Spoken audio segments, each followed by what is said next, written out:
يا أيها الذين آمنوا كتب عليكم الصيام كما كتب على الذين من قبلكم لعلكم تتقون کہ اے ایمان والو تم پر روزے فرض کیے گئے ہیں جیسے کہ ان پر فرض کیے گئے تھے ان لوگوں پر جو تم سے پہلے تھے تاکہ تم گناہوں سے بچو پرہیزگار بنو، یہ چیز فرمائی گئی ہے۔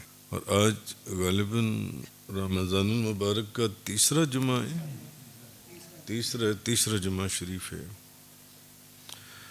اور یہ بات میں عرض کر چکا ہوں کہ جب رمضان آتا ہے تو آسمان کے دروازے کھول دیے جاتے ہیں، اور ایک روایت میں ہے کہ جنت کے دروازے کھول دیے جاتے ہیں، اور ایک روایت میں ہے کہ رحمت کے دروازے کھول دیے جاتے ہیں اور جہنم کے دروازے بند کر دیے جاتے ہیں، اور شیطانوں کو زنجیروں کے ساتھ جگڑ دیا جاتا ہے۔ تو رمضان کی بے شمار برکتیں، یہ وہ مہینہ ہے سال کے اندر جس میں آسمان کے بھی دروازے کھولے جاتے ہیں اور جنت کے بھی دروازے کھولے جاتے ہیں اور رحمت کے بھی دروازے کھولے جاتے ہیں اور شیطانوں کو جگڑ دیا جاتا ہے زنجیروں کے ساتھ۔ یہ وہ مہینہ جو ان سا ہے، اور یہ وہ مہینہ ہے کہ نبی پاک صلی اللہ علیہ وسلم نے فرمایا جس کی ایک رات، صرف ایک رات ایسی ہے جو 1000 مہینوں سے بھی بہتر ہے۔ ایک رات جو 1000 مہینوں سے بھی بہتر ہے، وہ لیلۃ القدر کی رات ہے۔ لیلۃ القدر کی رات 1000 مہینوں سے بہتر ہے۔ اچھا، پھر حدیث پاک ہے بہقی شریف کے اندر حضرت ابن عمر رضی اللہ تعالی عنہما سے کہ نبی پاک صلی اللہ علیہ وسلم نے فرمایا کہ جنت ابتدائی سال سے آئندہ سال تک، سال آئندہ تک رمضان کے لیے سجائی جاتی ہے۔ جنت کو رمضان کے لیے سجایا جاتا ہے، آراستہ کیا جاتا ہے، اور جب رمضان کا پہلا دن آتا ہے جو جنت کے پتوں، عرش کے نیچے جو ان سے پتوں سے اور عرش کے نیچے ایک ہوا جو ہے وہ حور عین پر چلتی ہے، اور وہ حوریں یہ کہتی ہیں کہ اے رب تو اپنے بندوں میں سے ہمارے لیے ان کو شوہر بنا جن سے ہماری آنکھیں ٹھنڈی ہوں اور ان کی آنکھیں ہم سے ٹھنڈی ہو جائیں۔ یہ وہ دعا کرتی ہیں اللہ کی بارگاہ میں جو ان سے۔ تو بہرحال بے شمار احادیث میں نے پہلے بھی آپ کی خدمت میں عرض کی ہیں جو ان سی ہیں رمضان المبارک کے متعلق۔ ایک حدیث میں کہ روزہ جو ہے امام احمد، حاکم، طبرانی اور بہقی، شعب الایمان وغیرہ کے اندر حضرت عبداللہ بن عمر رضی اللہ تعالی عنہما سے روایت ہے کہ نبی پاک صلی اللہ علیہ وسلم فرماتے ہیں کہ روزہ اور قرآن یہ بندے کے لیے شفاعت کریں گے۔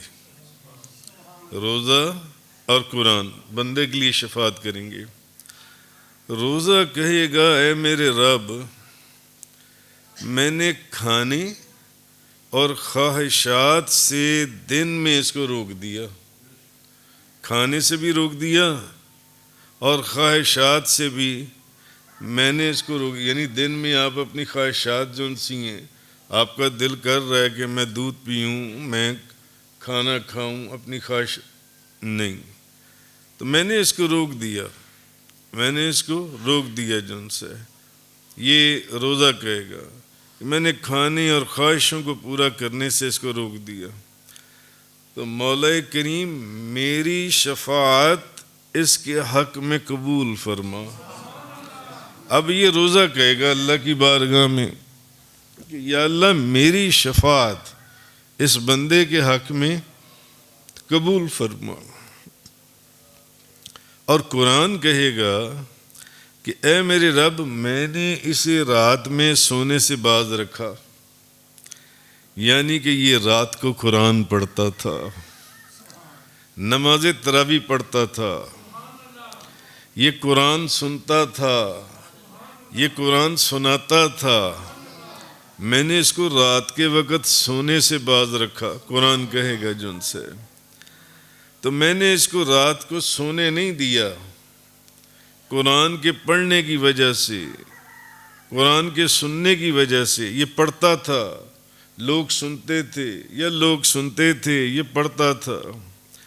میری شفاعت بھی اس بندے کے حق میں قبول فرما جن سے۔ تو نبی کریم صلی اللہ علیہ وسلم نے فرمایا کہ روزے کی شفاعت بھی اور قرآن کی شفاعت بھی اس بندے کے حق میں قبول کر لی جائے گی۔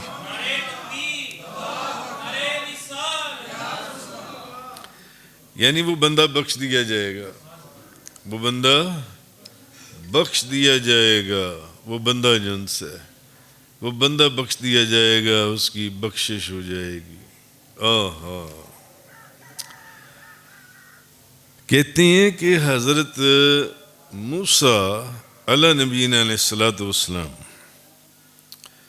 حضرت موسیٰ علیہ السلام نے اللہ کی بارگاہ میں عرض کیا، انہوں نے کہا یا اللہ مجھے لگتا ہے جو مرتبہ اور مقام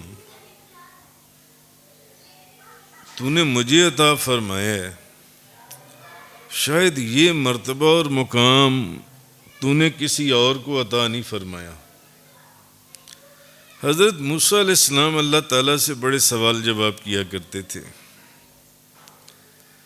کہنے لگے یا اللہ جو مرتبہ، جو مقام، جو عظمت تو نے مجھے عطا فرمائی ہے، مجھے لگتا ہے کہ یہ مرتبہ اور مقام شاید عرض کیا تو نے کسی اور کو نہیں عطا فرمایا۔ اللہ تبارک و تعالیٰ نے فرمایا پیارے موسیٰ ٹھیک ہے، اچھا انہوں نے کہا کہ یہ مرتبہ شاید تو نے کسی اور کو نہیں عطا فرمایا، اس کی وجہ یہ ہے کہ مجھ سے تو نے کلام فرمایا ہے، مجھ سے تو نے کلام کی ہے، یہ مرتبہ اور یہ مقام کس کو تو نے عطا فرمایا؟ تو مجھ سے کلام کرتا ہے، مجھے ہم کلامی کا شرف حاصل ہوا ہے تجھ سے، اس لیے یعنی میں سوچتا ہوں کہ جو مرتبہ اور مقام تو نے مجھے عطا فرمایا یہ کسی اور کو نہیں عطا فرمایا۔ اللہ تبارک و تعالیٰ نے فرمایا موسیٰ آخر وقت میں ایک نبی ہوں گے اور وہ میرے محبوب ہوں گے،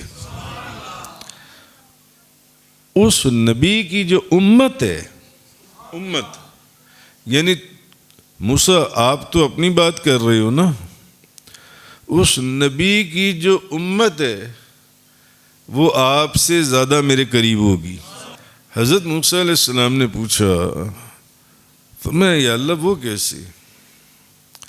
فرمایا موسیٰ وہ ایسے کہ جب میں تم سے کلام کرتا ہوں تو تمہارے اور میرے درمیان 70,000 پردے حائل ہوتے ہیں، مگر میرے محبوب کی امت رمضان کے مہینے میں جب روزہ رکھے گی اور سارا دن میری خاطر بھوک اور پیاس کو برداشت کرے گی، تو جب افطار کا وقت ہوگا، افطاری کا وقت ہوگا، تو تم سے جب میں کلام کرتا ہوں تو درمیان میں 70,000 پردے حائل ہوتے ہیں، مگر افطار کے وقت میں ان 70,000 پردوں کو اپنے اور اپنے محبوب کی امت کے درمیان میں سے اٹھا دوں گا۔ تو اب اس کا مطلب پھر یہ بھی ہے کہ افطاری کا وقت جو ہے یہ بڑا کوئی خاص وقت ہے، افطاری کا وقت. اور ہم نے دیکھا ہے اپنی آنکھوں سے کہ علماء یا مشائخ جیسے جیسے افطاری کا وقت قریب آ رہا ہوتا ہے وہ لوگ دعا میں مصروف ہو جاتے ہیں، دعا مانگتے ہیں اللہ کی بارگاہ میں. جن لوگوں نے مکہ المکرمہ میں یا مدینہ منورہ میں روزہ افطار کیے، رمضان میں جانے کا اتفاق ہوا ہے، تو وہ دیکھیں کہ عصر کے بعد اب دعاؤں کے لیے ہاتھ اٹھ جاتی ہیں.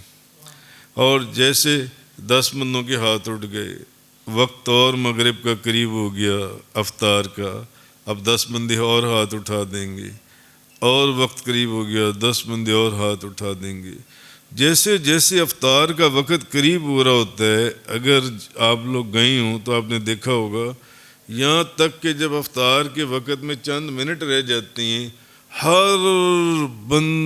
ہر بندے کی آنکھوں میں آنسو ہوتے ہیں، اور مکہ مکرمہ میں سب کی توجہ بیت اللہ شریف کی طرف ہوتی ہے، اور مدینہ طیبہ میں ہم نے دیکھا ہے کہ سامنے روضہ رسول کی طرف ہوتی ہے.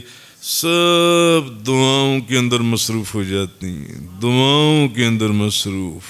اس کا مطلب ہے کہ افطار کا جو وقت ہے یہ لازماً کوئی خاص وقت ہے. ایک تو اس کی وجہ یہ ہے کہ افطاری کے وقت جو روزے دار ہے اس کی دعا رد نہیں ہوتی، اور یہ نبی پاک صلی اللہ علیہ وسلم کی حدیث ہے. آپ کا یقین کامل ہے تو اس چیز کو اپنے ذہن کے اندر رکھ کر کہ نبی پاک صلی اللہ علیہ وسلم کا فرمان عالی شان ہے کہ نبی پاک صلی اللہ علیہ وسلم نے فرمایا کہ افطار کے وقت دعا روزے دار کی رد نہیں ہوتی. اس چیز کو سوچ کر آپ دعا مانگیے، اپنی بخشش کی دعا مانگیں، مغفرت کی دعا مانگیں، جنت کی دعا مانگیں، ایمان کی دعا مانگیں، رزق حلال کی دعا مانگیں، نیکی کے کاموں کی طرف رغبت کی دعا مانگیں، کہ جو اللہ تعالیٰ کے احکامات ہیں ان پر چلنے کی توفیق کی دعا مانگیں اس وقت جو ان سے. کیونکہ اس وقت دعا رد نہیں ہوتی. تو اہل نظر لوگ جن کو اللہ نے بصیرت کی نگاہیں عطا فرمائی ہیں وہ جانتے ہیں کہ اصل دولت اور اصل نعمت ایمان کی ہے یا اس راستے کی ہے جس راستے کی طرف اللہ اور اس کے رسول نے انسان کو رغبت دلائی ہے. اس راستے کے اوپر چلنا یہ اصل دولت ہے اور یہ اصل نعمت ہے. باقی ہر چیز ضائع ہے، باقی کسی چیز کی کوئی قیمت بھی نہیں ہے، کسی بھی چیز کی.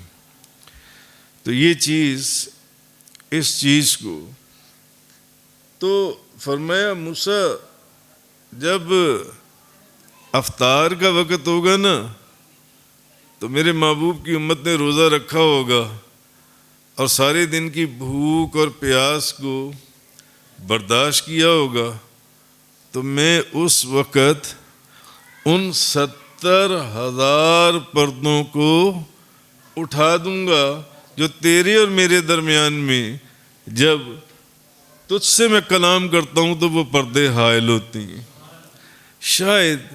شاید میرا ایک دل یا ذہن یہ کہتا ہے اسی لیے جب وہ پردے 70,000 اللہ نے ہمارے درمیان میں سے اٹھا دیے، روزے دار اور اپنے درمیان میں سے، اب تو اللہ سامنے ہے. تو نبی پاک صلی اللہ علیہ وسلم نے فرمایا کہ روزے دار کی دعا افطار کے وقت رد نہیں ہوتی. ویسے تو اوور آل بھی روزے دار کی دعا رد نہیں ہوتی، مگر افطار کے وقت روزے دار کی جو دعا ہے وہ رد نہیں ہوتی. یہ حدیث ہے بہقی شریف کی، اور راوی ہیں حضرت عبداللہ بن عامر بن عاص، کہ نبی پاک صلی اللہ علیہ وسلم فرماتے ہیں روزے دار کی دعا افطار کے وقت رد نہیں کی جاتی. اب یہ میں نے آپ کو اسپیسیفکلی وہ حدیث کے الفاظ بھی سنا دیے کہ روزے دار کی دعا جون سی ہے یہ افطار کے وقت رد نہیں کی جاتی.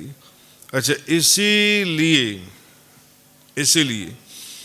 بخاری شریف، مسلم شریف کے اندر ایک روایت آئی ہے، حضرت ابو ہریرہ رضی اللہ تعالی عنہ فرماتے ہیں کہ نبی پاک صلی اللہ علیہ وسلم آپ نے فرمایا کہ آدمی کے ہر نیک کام کا بدلہ 10 سے 700 گنا تک دیا جاتا ہے.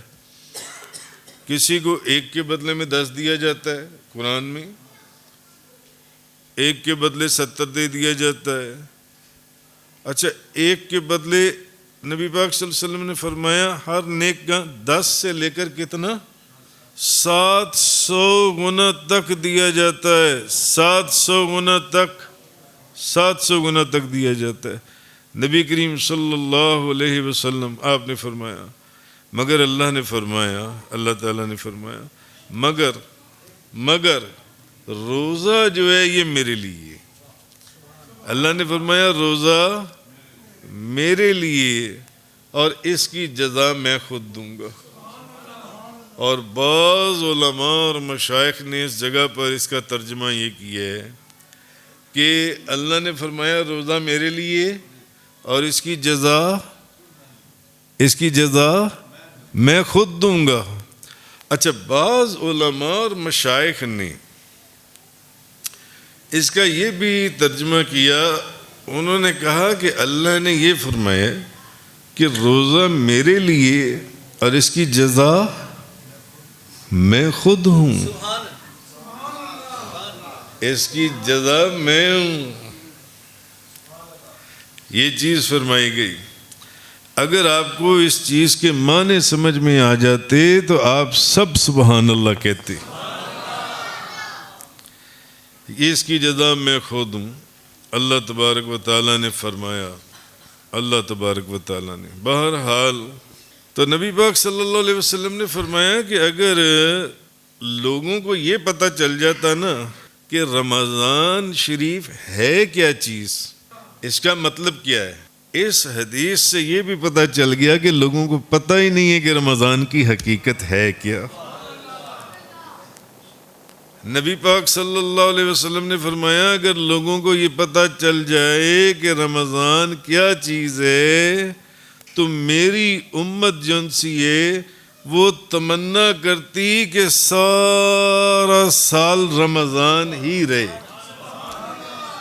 یعنی میری امت تڑپتی. اسی لیے بے شمار اولیاء عظام وہ سارا سال روزے سے رہتے تھے، کئی مہینے روزوں سے رہتے تھے. بے شمار اولیاء کرام سارا سال روزے رکھتے تھے. وہ بے شک نفلی روزے ہیں. رمضان کے علاوہ تو آپ جب بھی روزہ رکھیں گے وہ نفلی روزہ ہے نا.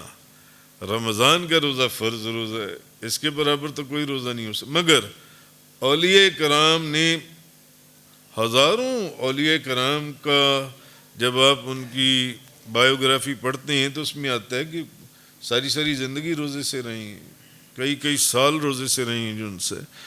تو نبی کریم صلی اللہ علیہ وسلم نے آپ نے فرمایا کہ اگر لوگوں کو یہ پتہ چل جائے کہ رمضان چیز کیا ہے تو میری امت تمنا کرتی یعنی تڑپتی کہ یا اللہ سارا سال بس رمضان ہی رہے، بس رمضان ہی رہے جن سے. یہ رمضان شریف کی اللہ تبارک و تعالیٰ نے برکت رکھی.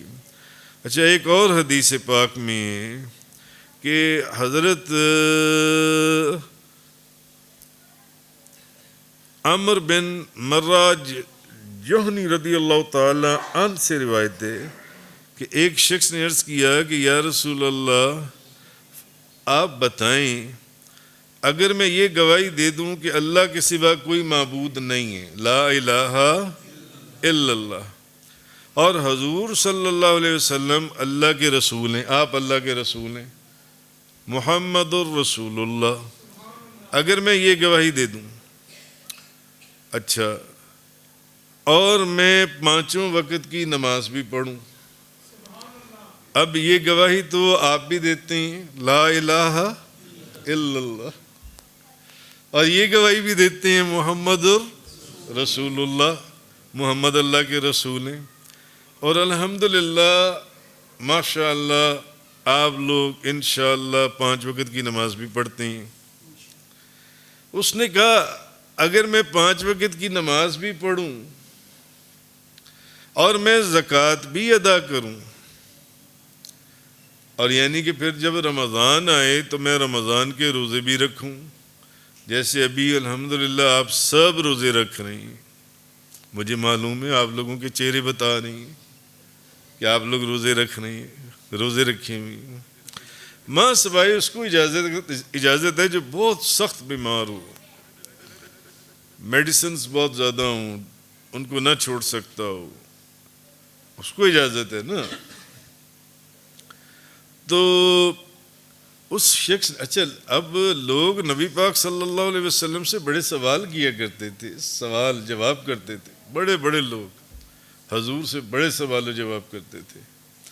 لوگ آئے نبی پاک صلی اللہ علیہ وسلم کے پاس، یا رسول اللہ اگر ہم بیمار ہو جائیں تو کیا ہم اس کا علاج کروائیں؟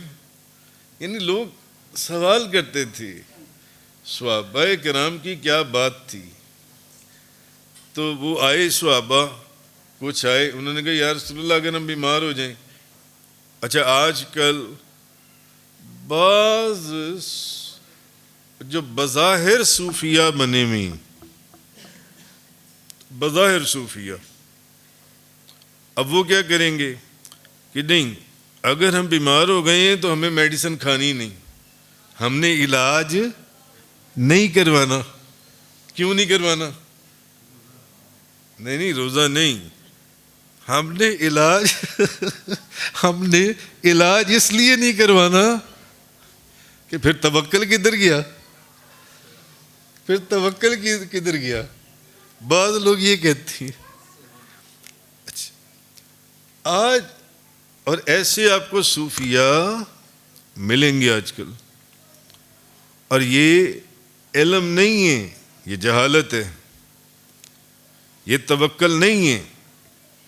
علماء اور مشائخ نے لکھا ہے، قرآن پاک کی تفاسیر کے اندر لکھا ہے، اور چیز وہی ہے جو شریعت کے مطابق ہے، اصل توکل بھی وہی ہے اور اصل تصوف بھی وہی ہے۔ حضور غوث اعظم والا، حضور داتا گنج بخش والا، سلطان الہند خواجہ غریب نواز والا، خواجہ بہاؤالدین نقش بند والا، خواجہ محمد عمر شہاب الدین سور وردی والا، سلطان الہند خواجہ غریب نواز والا، جن کا تصوف قرآن اور حدیث کے مطابق چلتا تھا، قرآن اور حدیث کے۔ مگر آج کل آپ کو ایسے صوفی اور پیر ملیں گے، وہ نہیں، بھلے وہ چھپ کر علاج کروا ہی رہے ہوں، نہ اگر بیمار ہو جاؤ تو کوئی علاج نہیں کروانا، پھر توکل کدھر گیا؟ اللہ کی طرف توکل رکھو بس۔ نہیں، اگر یہ توکل کرنا ہوتا تو پھر سب سے پہلے نبی پاک صلی اللہ علیہ وسلم کرتے۔ وہ بعض صحابہ کرام آئے، انہوں نے کہا یا رسول اللہ اگر ہم بیمار ہو جائیں تو کیا ہم اس کا علاج کروائیں؟ نبی پاک صلی اللہ علیہ وسلم نے فرمایا بالکل علاج کرواؤ، بالکل علاج کرواؤ اگر تم بیمار ہو جاؤ جن سے۔ مثلا حضور ایک انصاری صحابیہ کے گھر گئے تو کھجوروں کے خوشے لٹک رہے تھے، تو نبی پاک صلی اللہ علیہ وسلم کھڑے ہو کر اس میں سے کھجوریں توڑ توڑ کر کھانے لگ گئے۔ تو آپ کے ساتھ اس وقت حضرت علی کرم اللہ وجہ الکریم بھی تھے۔ اب حضرت علی نے جب نبی پاک صلی اللہ علیہ وسلم کو دیکھا بھائی کامل مرید تو وہی ہے نا جو اپنے شیخ کی ہر ادا کے اوپر عمل کرے. انہوں نے دیکھا وہ بھی کھڑے ہو کر کھجوریں توڑنے لگی اور کھانے لگ گئے. حضرت علی کرم اللہ تعالی وجہ الکریم. تو نبی پاک صلی اللہ علیہ وسلم نے حضرت علی سے فرمایا علی ابھی کھجوریں نہ کھاؤ. اس وقت وہ بیمار تھے. جو بھی اس حدیث میں بیماری کا ذکر نہیں کہ کون سی بیماری تھی. حضور نے فرمایا ابھی کھجوریں نہ کھاؤ کیونکہ تم بیمار ہو, تمہارا جسم کمزور ہے, تو یہ کھجوریں ابھی تمہیں نقصان دیں گی, یعنی ابھی نہ کھاؤ. علاج یہی ہے نا کہ بھئی یہ چیز کھاؤ اور یہ چیز نہ کھاؤ. اس وقت یہی علاج ہوتا تھا. اتنے میں وہ جو انصاری صحابیہ تھیں وہ چقندر, بیٹ روٹ اور بارلے کا ایک سالن بنا کر لے آئیں. تو نبی پاک صلی اللہ علیہ وسلم نے وہ جو پلیٹ تھی وہ حضرت علی کو پکڑا دی. فرمایا علی یہ کھاؤ, یہ تمہیں فائدہ دے گی اس بیماری کے اندر. تو نبی پاک صلی اللہ علیہ وسلم نے فرمایا کہ بیماری کے اندر علاج کرنا ہے. وہ جو صحابہ آئے انہوں نے کہا یا رسول اللہ ہمیں بتائیں کہ اگر ہم بیمار ہو جائیں تو ہم اپنا علاج کروائیں یا نہ کروائیں. تو نبی پاک صلی اللہ علیہ وسلم نے کیا فرمایا, علاج کروانا ہے. ایک بندہ کہے جی نہیں میں نے تو علاج نہیں کروانا, وہ نہیں, اللہ اللہ اللہ. اس کا مطلب ہے کہ وہ نبی پاک صلی اللہ علیہ وسلم کی سنت کے خلاف جا رہا ہے. حضور نے خود علاج کے لیے فرمایا جو ان سے علاج کرنا ہے جو ان سے. حضور نے فرمایا موت کو چھوڑ کر کلونجی کے اندر ہر چیز کی صحت اور تندرستی ہے. ہر مرض کا علاج ہے موت کو چھوڑ کر کلونجی کے اندر. اب وہ کس طرح استعمال کرنا ہے اس کا جو بھی ہے وہ یعنی علاج کروانے ہیں جو ان سے. اچھا اس بندے نے پوچھا, اس نے کہا یا رسول اللہ اب میں یہ گواہی دوں کہ اللہ کے سوا کوئی معبود نہیں ہے اور آپ اللہ کے رسول ہیں اور میں 5 وقت کی نماز بھی پڑھوں اور میں زکوٰۃ بھی ادا کروں, تو یا رسول اللہ یعنی رمضان کے روزے بھی رکھوں, تو میرا شمار جن سے وہ کن لوگوں میں سے ہوگا, میرا شمار کن لوگوں میں سے ہوگا. اس بندے نے کہا جن سے. تو نبی کریم صلی اللہ علیہ وسلم آپ نے فرمایا جو بندہ یہ کہتا ہے کہ لا الہ الا اللہ محمد الرسول اللہ, پھر وہ 5 وقت کی نماز بھی پڑھتا ہے اور وہ زکوٰۃ بھی دیتا ہے, وہ رمضان کے روزے بھی رکھتا ہے جن سے, نبی پاک صلی اللہ علیہ وسلم نے فرمایا اس کا شمار صدیقین اور شہداء کے اندر ہوگا.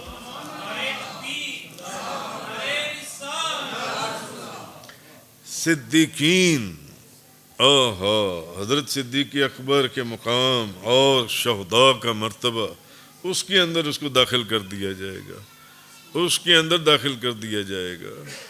اس بہانی نے حضرت ابو ہریرہ سے روایت کی کہ نبی پاک صلی اللہ علیہ وسلم نے فرمایا کہ جب رمضان کی پہلی رات آتی ہے تو اللہ اپنی مخلوق کی طرف نظر فرماتا ہے, اور جب اللہ کسی بندے کی طرف نظر فرمائے, اگر اللہ کسی بندے کی طرف نظر فرما لے تو پھر اللہ اس کو عذاب نہیں دے گا, اور ہر روز 10 لاکھ لوگوں کو جہنم سے آزاد فرماتا ہے رمضان کے اندر. کتنی بڑی اللہ کی نعمت بھی ہے اور اس کا احسان عظیم ہے اس امت کے اوپر. ایک رات میں اللہ تعالیٰ 10 لاکھ لوگوں کو جہنم سے آزاد فرما رہا ہے. اور نبی پاک صلی اللہ علیہ وسلم نے فرمایا کہ جب 29ویں رات آتی ہے تو پورے مہینے میں جتنے لوگ آزاد کیے ہوں ان کے برابر اللہ تعالیٰ اس 29ویں کی رات کو لوگوں کو جہنم سے آزادی عطا فرما دیتا ہے. اور پھر جب عید الفطر کی رات آتی ہے تو فرشتے خوشی کرتے ہیں اور اللہ اپنے نور کی خاص الخاص تجلی فرماتا ہے. تو فرشتوں سے پوچھتا ہے کہ مجھے یہ بتاؤ کہ اس مزدور کا کیا بدلہ ہے جس نے اپنی مزدوری پوری کر لی؟ اس مزدور کا بدلہ کیا ہے؟ اللہ تعالیٰ فرشتوں سے پوچھ رہا ہے کہ اس مزدور کا بدلہ کیا ہے، اس کی مزدوری کیا ہے جس نے اپنا کام پورا کر لیا ہے؟ تو فرشتے عرض کرتے ہیں کہ اس کو پورا اجر دیا جائے۔ تو اللہ تعالیٰ، یہ وہ لوگ ہیں جو رمضان میں روزے رکھتے ہیں اور 5 وقت کی نماز پڑھتے ہیں اور نماز تراویح پڑھتے ہیں، قرآن کو سنتے ہیں، قرآن کو سناتے ہیں، یہ وہ لوگ ہیں۔ تو اللہ فرماتا ہے کہ اے فرشتو، میں نے تمہیں گواہ کر لیا کہ میں نے ان سب کو بخش دیا۔ اللہ اکبر، میں نے ان سب کو بخش دیا۔ تو نبی پاک صلی اللہ علیہ وسلم، اصل چیز وہ حدیث اپنے ذہن میں رکھ لیں کہ نبی پاک صلی اللہ علیہ وسلم نے فرمایا کہ اگر لوگوں کو یہ پتہ چل جاتا کہ رمضان ہے کیا چیز، تو وہ سارا سال وہ تڑپتے، تمنا کرتے کہ سارا سال رمضان ہی رہے اور کوئی مہینہ ہی نہ آئے۔ وآخر الدعوانا الحمدللہ رب العالمین۔